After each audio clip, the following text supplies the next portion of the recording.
il y a eu un sacré ménage de fait. J'ai débranché plein de choses.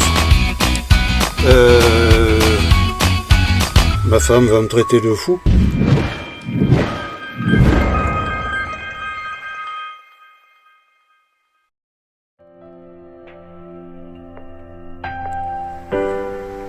Et avec l'éclairage, là ici, je vais changer beaucoup de choses là aussi, puisque je vais placer ça, c'est-à-dire des spots, des gros spots, de l'éclairage, ce qu'on appelle de l'éclairage de travail. Ils sont donnés pour faire 200 et quelques watts. Je vous montrerai sur le bon de commande. J'ai eu ça sur Amazon. En fait, la consommation, elle est de 22-23 watts, on va dire. Voilà. Comme quoi, on raconte bien n'importe quoi là aussi. Voilà. Des spots de 23 watts. Par contre, c'est du LED cob. C'est de la haute efficacité, je dirais. Ça éclaire super fort. Voilà. Les trous sont percés à présent. Ça va se goupiller comme ça. Voilà. Hop.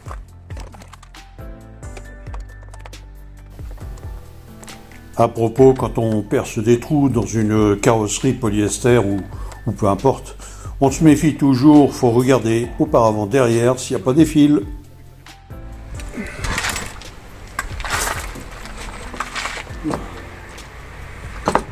Fixation.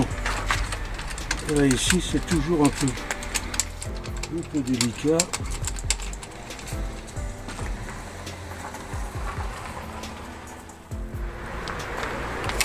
Bon voilà, ça c'est monté, enfin c'est pas encore câblé bien évidemment, je vais préparer un câblage avec un interrupteur, je vais brancher ça sur les phares, enfin avec les phares, mais avec un relais auparavant pour pouvoir commuter ça, et la commande sera directement sur le tableau de bord. Voilà le relais que je vais utiliser. Et donc je suis là, c'est sur l'ordi. Je fabrique donc le boîtier, le petit boîtier sur lequel on va pouvoir placer ce fameux relais. Alors pour tous ceux qui voudraient régler, entre autres là, des anti-brouillards, il y a une technique qui est très simple.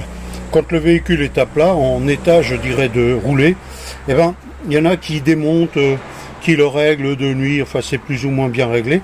Ce que je fais simplement, moi je prends un niveau, je le mets comme ça, et en fait là je peux régler, bien sûr c'est pas le cas pour aujourd'hui parce que j'ai pas le véhicule n'est pas posé à plat, mais quand le véhicule est à plat, qu'il est à niveau, je dirais, et bien il reste plus qu'à régler ça, et puis là on est nickel.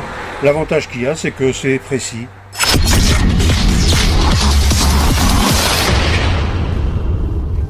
C'est en plein changement de plaquettes. Les plaquettes neuves sont là. Voilà, le genre de choses qu'il faut toujours... vaut mieux, je préfère changer ça quand le véhicule est d'occasion. La preuve, elles étaient bien bouffées, les témoins étaient absents.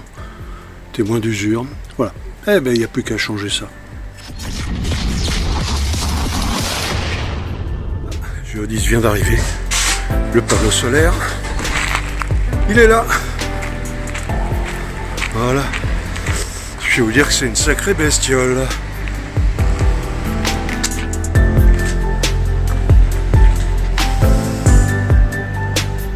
Sun Power. Eh ben c'est super. Je suis juste en train de faire tourner mon chauffage. Vous voyez. Il est en 1000 watts, en mode 1000 watts. Mais voilà. Ça ne le fait pas fonctionner. C'est peut-être du très bon signal sinusoïdal. Je ne dis pas le contraire, mais vous voyez, il se met en sécurité. Voilà. C'est pour avoir une petite explication. Alors, vous voyez, je vais rien changer. Là, je vais le mettre à l'arrêt. Je vais prendre celui-ci. Donc, la batterie absolument pas chargée. Et puis, je vais le mettre en route ici. Voilà. Vous entendez? Il tourne. Le convecteur ici. Eh bien, il tourne. Et ça fait, je vous assure, depuis que j'ai acheté le camping-car, je l'ai pas mis en charge. Et vous voyez, mon convecteur sur 1000 watts, il tourne. Je peux même le mettre sur 2000 watts, il tournera tout autant. Voilà la différence énorme avec le matériel. Ça vaut 260 €. Et l'autre, il vaut presque 700 €. Allez, je coupe.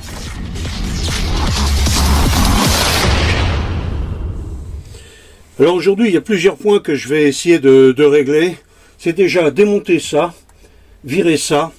C'est la première des choses. Ensuite, vous voyez, j'ai ici la batterie du porteur qui est ici. Alors je vais essayer de voir une chose, c'est si je peux en fait isoler la batterie du porteur et ensuite placer ce genre d'appareil dessus. Vous voyez, simplement pour pouvoir couper la batterie du porteur, ce qui fait que la batterie, ma LFP, donc la batterie cellule, serait complètement indépendante de tout l'ensemble. Alors ça, ce sera vraiment le top bonheur. Et voilà, là je suis environ à 44 ampères en charge. Donc c'est bien mon moteur qui me charge les batteries.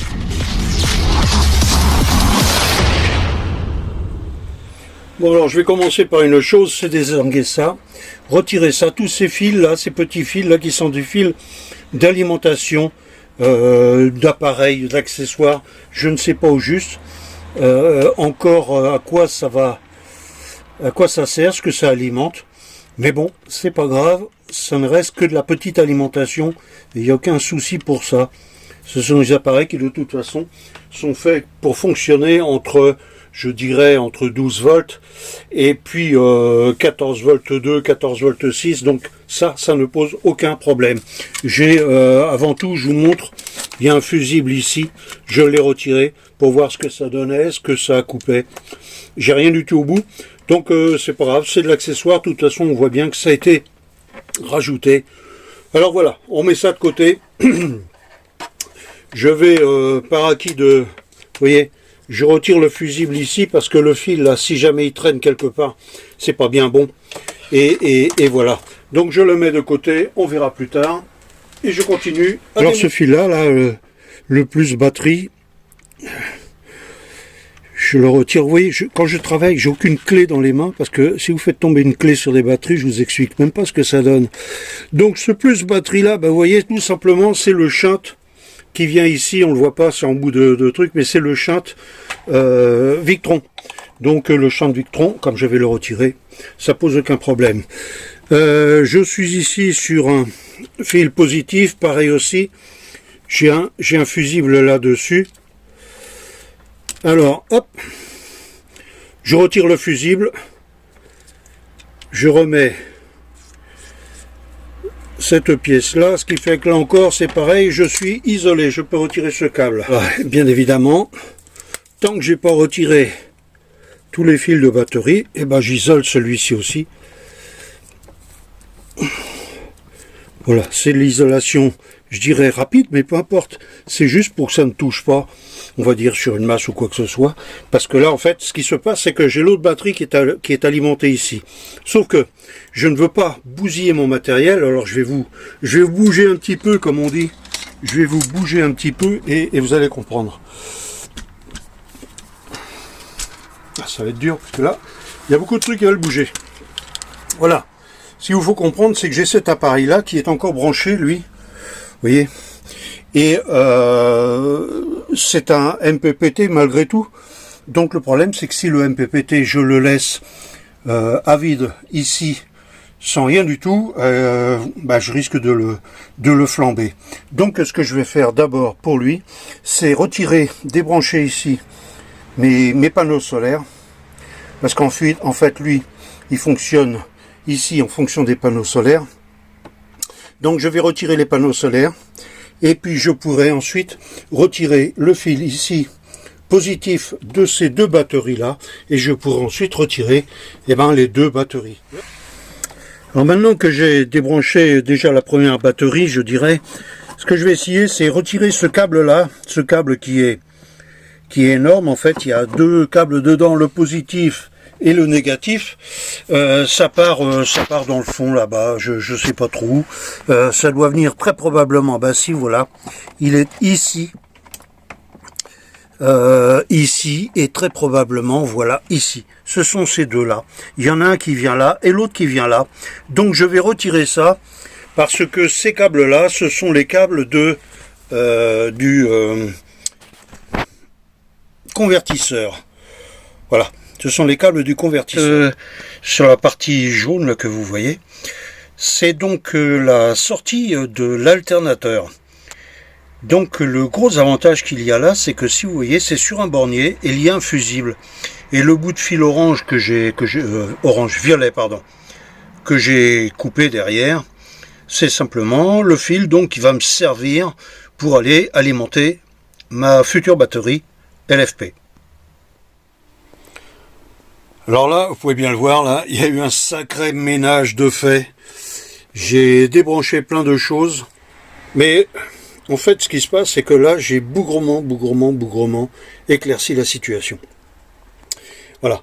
Donc, je vais continuer à retirer tout ça. Je vous montre pas mes réflexions parce que par moments, c'est tellement alambiqué qu'on se demande si véritablement je réfléchis ou si j'y vais à l'instinct. Alors, évidemment, il est quoi? Il est 16h30 à présent. Et puis, vous doutez bien que là, je suis un peu coincé parce que j'ai plus de lumière, là. Tout a été débranché. Alors quand je dis tout a été débranché, je veux dire tout ce qui était, vous voyez, il y a encore tout ça, là, tout ce qui est rouge, c'est ce que je vais conserver. Et tout ce qui est vert, bah vous voyez, les deux batteries, c'est tout ce qui me reste là maintenant à retirer. Et je vais pouvoir enfin repartir avec une installation propre. Et puis vous voyez, donc celui-ci, je crois que je vais le conserver.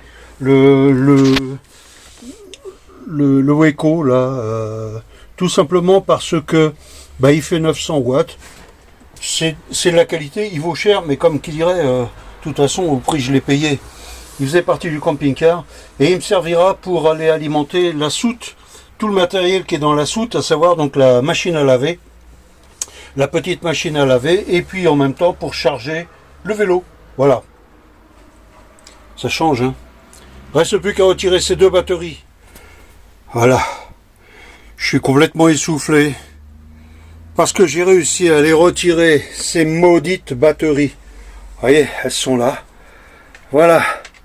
Alors à présent, je vais chercher un heureux acquéreur de matériel Victron. Voilà. Ça pèse un âne mort. Il doit être 16h45. Je vais arrêter là-dessus.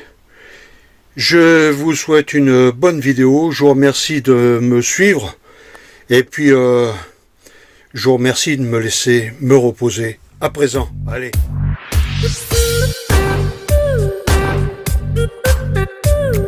Merci d'avoir regardé.